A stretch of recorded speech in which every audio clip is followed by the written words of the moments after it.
Estoy seguro que esta semana has visto una palabra que ha acaparado los titulares de todos los medios de comunicación económicos. Evergrande. Evergrande. Evergrande. Evergrande. Evergrande. Evergrande. Evergrande. Evergrande. Evergrande. Sí, esta semana no se ha hablado de otra cosa que de China y Evergrande. Y es que nos encontramos en una situación delicada, pero a la vez compleja, y eso ha provocado mucha incertidumbre, caídas de mercado y sobre todo, mucho, quizá demasiado, ruido de mercado. Tenemos titulares y medios económicos diciendo que esto es el Lehman Brothers chino, pero no importa el ruido de mercado que haya, porque hoy aquí vamos a ver qué es Evergrande, a qué problemas se está enfrentando y qué consecuencias se pueden dar de esta situación. Además, al final del episodio vamos a ver dos ideas de inversión en empresas que se pueden beneficiar de este escenario.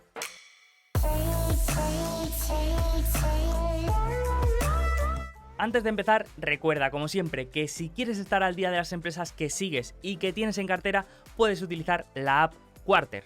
En ella podrás encontrar las presentaciones y los audios de las reuniones trimestrales con los accionistas de cualquier empresa en los más de 15 mercados disponibles a día de hoy. Esta semana podrás encontrar las presentaciones de empresas como FedEx, Netcapital o Costco, ya disponible en Google Play y en la Apple Store. El grupo chino Evergrande se ha convertido en la mayor preocupación financiera en un país que no falla su cita periódica con los terremotos económicos.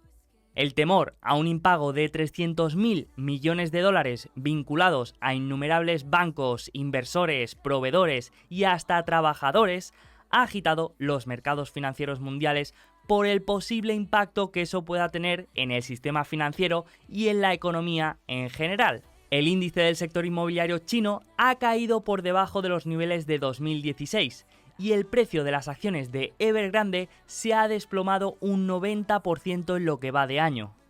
La pregunta que se están haciendo los inversores es si esto puede suponer un efecto arrastre como en el caso de Lehman Brothers o si el gobierno chino tomará acciones para rescatar esta empresa. Para entender lo que está pasando realmente y las consecuencias que esto puede tener, tenemos que entender qué es Evergrande y cómo ha llegado a estar en la situación en la que se encuentra a día de hoy. Evergrande es la segunda mayor promotora inmobiliaria de China. Actualmente posee más de 1.300 inmuebles en más de 280 ciudades en todo el país. Pero aparte de la construcción, el grupo tiene filiales en otros sectores como vehículos eléctricos, en medios de comunicación, también tiene un parque temático y hasta un club de fútbol, el Guangzhou Football Club. Con más de 200 filiales en el extranjero y casi 2.000 en el país, Evergrande tiene unos ingresos de más de 100.000 millones de dólares y unos beneficios de aproximadamente 5.000 millones, con un total de 2 billones de yuanes en activos, lo que equivale aproximadamente al 2% del Producto Interior Bruto de China. Es decir, que tenemos un auténtico monstruo corporativo, con todas las letras. De hecho, hasta hace unos años era la empresa inmobiliaria con mayor valoración del mundo. Pero lo interesante no es lo grande que es, sino cómo ha llegado a ser tan grande. Hui Ka-Yan fundó Evergrande, que antes se llamaba Hengda Group, en 1996, en la ciudad de Guangzhou. Y poco a poco fue aumentando la base de activos de la promotora, en gran parte mediante préstamos. La gran mayoría de las promotoras funcionan en base a préstamos, esto no es una novedad. Tenemos que pensar que es un modelo de negocio en el que necesitamos mucho dinero en el momento que empezamos el proyecto. Necesitamos recursos para comprar el terreno, desarrollar la planificación y financiar la construcción. Y después de todo ese tiempo, que suele ser de varios años, se venden los activos y se recupera el dinero. Por lo tanto, durante todo ese tiempo de proyecto, una promotora necesita financiación. Hasta aquí todo bien. Estamos hablando de un modelo de negocio con un ciclo de conversión de caja muy alto. Pero el problema, como en muchas ocasiones, no es el veneno, sino la dosis. Y es que sí, una promotora necesita deuda para funcionar, pero el problema aquí es la cantidad de esta deuda. Evergrande financió su crecimiento pidiendo préstamos de forma agresiva, incluso para ser una promotora. En poco tiempo se convirtió en la promotora más endeudada del mundo, con una deuda de más de 100.000 millones de dólares y más de 300.000 millones en pasivos. Vale, ahora ya sabemos qué es Evergrande. Ahora ya podemos empezar a ver qué es lo que ha pasado y qué problemas han surgido. Como todos sabemos, los modelos de crecimiento basados en el endeudamiento son armas de doble filo.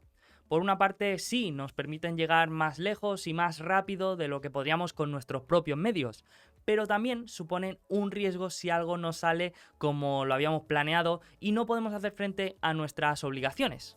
Imagina que quieres comprar una casa. Para comprarla tienes dos opciones: pagarla en efectivo o pedir prestado una parte de ese dinero y pagar la casa con una combinación de dinero propio y deuda. Imaginemos que tienes 100.000 dólares ahorrados y quieres comprar una casa de 100.000 dólares. Podrías perfectamente comprar la casa con ese dinero. Pero ahí te das cuenta de una cosa. Si en vez de comprar la casa con ese dinero pides prestado el 50%, no solamente puedes comprar una casa, sino que puedes comprar dos casas. Pagas 50.000 en efectivo de cada casa y el resto lo pides prestado. Pero espera, porque si en vez de pedir prestado el 50% del valor de la casa, pides el 80%, ahí no solo puedes comprar dos casas, sino que puedes comprar 5. Además, como seguimos comprando casas en el mismo barrio, el precio de esas casas sigue subiendo. Y ya aparecen las noticias que el precio de las casas en ese barrio está subiendo cada día, por lo que más gente quiere comprar esas casas y más aumentan los precios. Esto es lo que se conoce como un ciclo económico, y aunque ahora lo hemos visto a menor escala, la economía en realidad funciona de una manera muy similar, con estos ciclos de creación y destrucción de deuda. Cuando se dan todas las facilidades para conseguir deuda, el crecimiento económico es imparable. Cada vez más gente quiere construir casas en ese barrio y cada vez sale en más titulares, y como salen más titulares de las noticias, parece la mejor inversión, y como parece la mejor inversión, más gente quiere comprar casas en ese barrio. Y esto se convierte en una espiral que no para de reforzarse a sí misma. Como los precios suben, más gente quiere invertir, y como más gente quiere invertir, las promotoras construyen más. Y las acciones de estas empresas van subiendo y la deuda cada vez es más barata y los trabajadores ganan más y todo el mundo quiere invertir, por lo que todo sube y esto va girando hasta que llega un punto de inflexión y ahí la rueda empieza a darse la vuelta. En el caso de Evergrande, el punto de inflexión ocurrió hace unos años cuando los niveles de deuda del grupo empezaron a ser demasiado elevados. Desde 2017, cuando Evergrande alcanzó su máxima valoración, ha ido cayendo en bolsa año tras año hasta que ya en 2020 ha tenido que empezar a pedir dinero prestado para cubrir sus obligaciones. Es decir, que ha tenido que pedir dinero prestado para pagar el dinero que le habían prestado. Y esto no hace falta ser un doctorado en economía para darse cuenta de que no tiene muy buena pinta.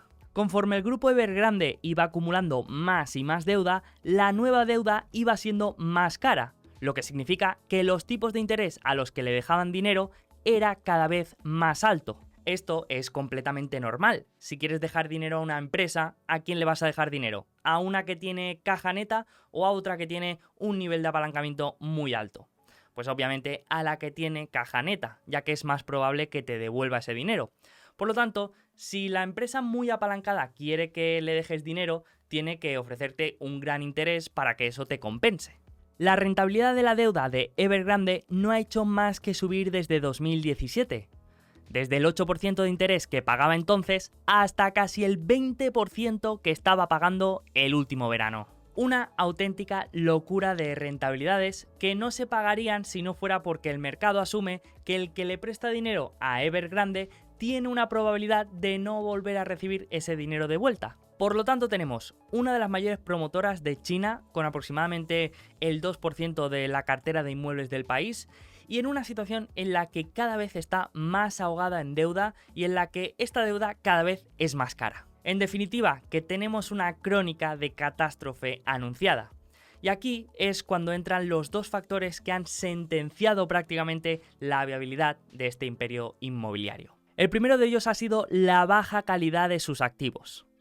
A mediados de 2020, un grupo de inversores que habían prestado dinero a la compañía forzaron un reembolso de 13.000 millones de dólares.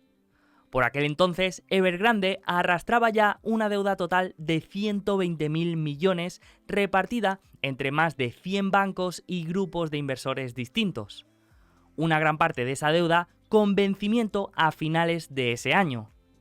En total, unos 300.000 millones de dólares en pasivos. Aquí lo más lógico sería vender una parte de tus activos para repagar una parte de tu deuda y así ir más desahogado.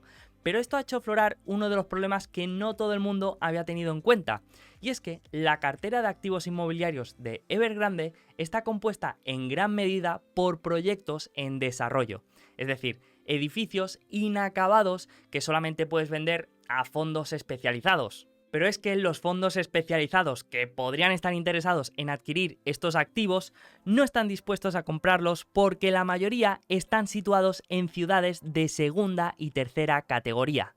Es decir, no están en las grandes ciudades y por lo tanto no son activos de gran calidad. Aún así, esta historia podría haber tenido un final feliz. Vale, la cartera de activos de Evergrande era en gran parte proyectos en desarrollo, pero si hubiera podido seguir endeudándose durante algún tiempo, podría haber finalizado estos proyectos, los podría haber vendido y podría haber repagado esa deuda. Pero aquí ha entrado el segundo factor que ha hecho que esto no sea posible: las restricciones de endeudamiento del gobierno chino. Hace justamente un año, el gobierno de Xi Jinping aprobó una política de restricción de endeudamiento para evitar una burbuja de crédito como la que se vivió en 2008. Estas restricciones consistían en unas líneas rojas que no podían sobrepasar las empresas para poder seguir endeudándose. Estas líneas eran un ratio de pasivo sobre activo inferior al 70%, un ratio de deuda neta inferior al 100% y un ratio de caja sobre deuda a corto plazo superior a 1. Si no se sobrepasa ninguna de estas líneas, el crecimiento de deuda permitido es del 15%. Si se sobrepasa una de estas líneas, del 10%. Si son dos las líneas que se superan, el 5%. Y si son tres, no se permite que aumente nuestro nivel de deuda. Evergrande superaba las 3 líneas rojas, por lo que la opción de seguir endeudándose ya no estaba sobre la mesa. Esto ha acabado con el anuncio de hace unos días del presidente de la compañía anunciando el posible impago de alguna de sus obligaciones. Es decir, está diciendo de manera pública que no va a poder pagar todas sus deudas y que posiblemente la empresa tenga problemas de solvencia. Y la pregunta que se está haciendo mucha gente es si esto es el Lehman Brothers de China. Para el que no lo recuerde, Lehman Brothers fue un banco americano que detonó la crisis financiera de 2008 al declararse en quiebra técnica. Lo que pasó fue que al anunciar de manera formal que no podría hacer frente a sus pagos, a la gente que le debía dinero no le podía pagar y a la hora de intentar vender sus activos se descubrió que en realidad no eran tan valiosos como parecían en el balance. Por lo tanto, debido al tamaño monstruoso que había alcanzado Lehman Brothers, muchos acreedores se quedaron sin cobrar y muchos de estos acreedores no pudieron pagar a sus propios acreedores, creando así un efecto dominó que acabó propagándose por toda la economía. Entonces, ¿puede pasar algo así con el caso de Evergrande? Bueno, pues la verdad es que comparten muchas similitudes, pero como siempre hay matices que son los que marcan la diferencia y son los que tenemos que tener en cuenta. Sin duda, podríamos decir que existen muchas similitudes con el caso de Lehman Brothers. Tanto Lehman como Evergrande eran monstruos corporativos, Evergrande incluso con mayor tamaño que Lehman. En ambos casos se ha llegado a esta situación por un exceso de riesgo y de apalancamiento.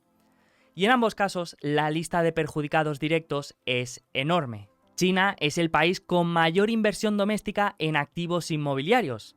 En relación al tamaño de la economía, la suma invertida en inmuebles supera incluso la de Estados Unidos en 2007 o en Japón a finales de los 80. De hecho, el sector inmobiliario representa casi un tercio de la economía china. Por lo tanto, sí que es posible que si muchas empresas inmobiliarias se encuentran con ratios de apalancamiento muy altos, se pueden dar problemas de liquidez que haga que muchas se vean obligadas a vender parte de sus activos y eso puede hacer que caigan los precios del real estate. Si esto pasa, se podría dar la misma espiral que hemos visto antes, pero en la dirección contraria. Es decir, cuantas más inmobiliarias tengan problemas de liquidez, más activos va a haber en el mercado, Más activos para vender es más oferta, por lo tanto eso significa caídas en los precios y caídas en los precios significan noticias negativas. Y las noticias negativas significa que tanto inversores como acreedores van a intentar recuperar su dinero y eso va a generar mayores problemas de liquidez, mayores activos a la venta, caídas en los precios y entramos en esta espiral negativa que no se sabe dónde acaba. Pero también se puede dar otro caso, y es que el gobierno chino intervenga y se haga cargo de alguna de estas obligaciones. De esta manera no habría tanta presión vendedora de activos y los precios del real estate no caerían tanto. Pero eso podría significar una menor confianza en el país y una devaluación de su propia moneda, lo que también tendría sus propias implicaciones. Aún así, a diferencia de Estados Unidos, China no es un país endeudado, todo lo contrario, es un país acreedor. Eso significa que sí, puede que necesite un tiempo para que se estabilicen los mercados inmobiliarios y seguro que muchos inversores y acreedores perderán su dinero. Pero ni en el escenario más negativo nos podemos plantear que esto vaya a suponer una crisis mundial. Lo que sí que es muy posible es que existan daños colaterales y efectos de segundo y de tercer orden. De hecho, ya estamos viendo algunos. Evergrande ha acaparado todas las portadas y todos los titulares, pero todo el sector del real estate se ha visto salpicado por esta situación. Empresas como Cynic Holdings han llegado a caer casi un 90% durante la semana, y empresas relacionadas como bancos o aseguradoras también han sufrido caídas importantes en sus cotizaciones. Otra de las consecuencias secundarias es la de los materiales de construcción.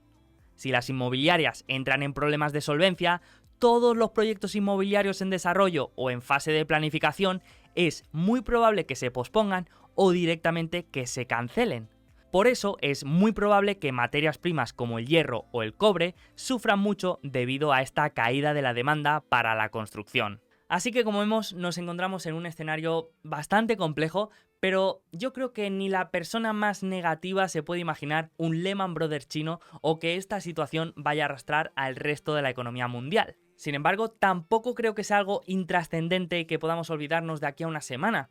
Creo que puede ser interesante hacer cierto seguimiento y ver cómo van evolucionando estas segundas y terceras derivadas y ver, sobre todo, cuál puede ser el impacto en nuestra cartera de una desaceleración económica en China. Y como digo yo, incluso con turbulencias de mercado podemos encontrar oportunidades de inversión. En este caso, con el miedo que existe a una posible crisis de solvencia en las empresas inmobiliarias, podemos encontrar muy buenas oportunidades de inversión en empresas relacionadas con el real estate, pero con caja neta y sin los riesgos que tiene una promotora o una constructora.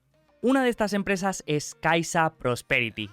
Kaisa Prosperity es una spin-off de un grupo inmobiliario cotizado en Hong Kong y se dedica a la gestión de inmuebles, ofreciendo servicios como limpieza, seguridad o gestión de comunidades. Durante los últimos años ha estado creciendo a una media del 40% y se espera que siga creciendo incluso a tasas superiores durante los próximos años.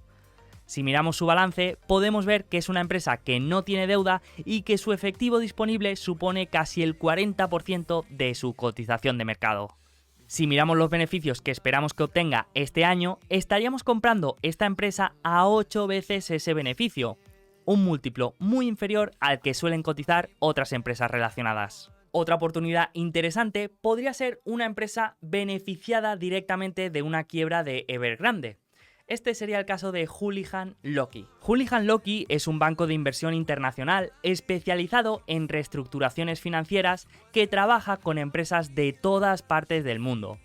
Si analizamos la empresa, podemos ver que han participado en 12 de las 15 mayores quiebras desde los años 2000, contando entre ellas la de Lehman Brothers y Enron, por lo que podemos afirmar que tienen una gran experiencia en este tipo de situaciones. En la última nota pública de la empresa Evergrande mencionan el nombre de Houlihan Lokey como representante de la compañía en este proceso de reestructuración. Houlihan Lokey cotiza a 6.200 millones de dólares y el volumen de deuda que va a gestionar solamente de Evergrande es de más de 200.000 millones. Si miramos su cuenta de resultados, vemos que su crecimiento en el segmento de reestructuraciones financieras ha crecido un 53% durante el último año, y todo este crecimiento se está trasladando en un aumento de dividendo año tras año. Además, como expertos en deuda que son, su nivel de apalancamiento es muy bajo.